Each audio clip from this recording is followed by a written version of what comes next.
இப்போது நரம்பு சம்மந்தமாக நிறைய ப்ராப்ளம்ஸ் வருது. குழந்தைங்களுக்கு வந்து கொஞ்சம் மூளை வளர்ச்சி இருக்கிற கம்மியாக இருக்கிற மாதிரியும், அதாவது நரம்பு பாதிக்கப்பட்டு நிறைய பிரச்சனைங்க வருது. அதுக்கு ஒரு சிறந்த அருமருந்து வந்து இந்த ஜடா மஞ்சள்.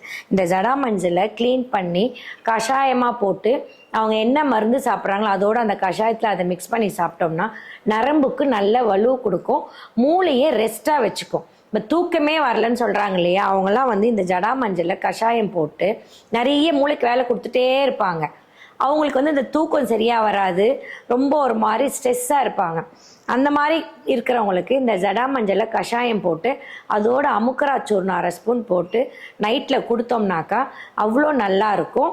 அதை வந்து சாப்பிட்டு பார்த்தாக்க நமக்கு தெரிஞ்சிடும் அதனோட ரிசல்ட் என்னான்றது. அடுத்து இந்த ஜடா மஞ்சள் முக்கியமாக எதுக்கு யூஸ் பண்ணால், இது ஒரு குருவி வேறுன்னு கூட சொல்லுவாங்க. அதை நம்ம இயற்கையாகவே வந்து வாசனையாக வெட்டி வேறு அந்த மாதிரி வாசனை நிறைய இருக்கிற ஐட்டம் இந்த ஜடா மஞ்சள். இதை வந்து நம்ம உடம்பு குளிக்கிற பொருளோட சேர்த்து அரைச்சோம்னா உடம்புக்கு ஒரு இயற்கையான ஒரு வாசனை இருக்கும். நம்ம தேய்ச்சி குளிச்சுட்டு வந்தோம்னாலே நல்ல ஒரு ஸ்மெல் இருக்கும். ப்ளஸ் வந்து இதை தலைமுடிக்கும் இதை யூஸ் பண்ணலாம். தலைக்கு நம்ம சீக்காலாம் அரைக்கிறோம் இல்லையா, அந்த சீக்காவோட இந்த ஜடா மஞ்சள் போட்டு அரைச்சோம்னாக்கா நம்ம தலைமுடி நல்ல வாசமாக இருக்கும்.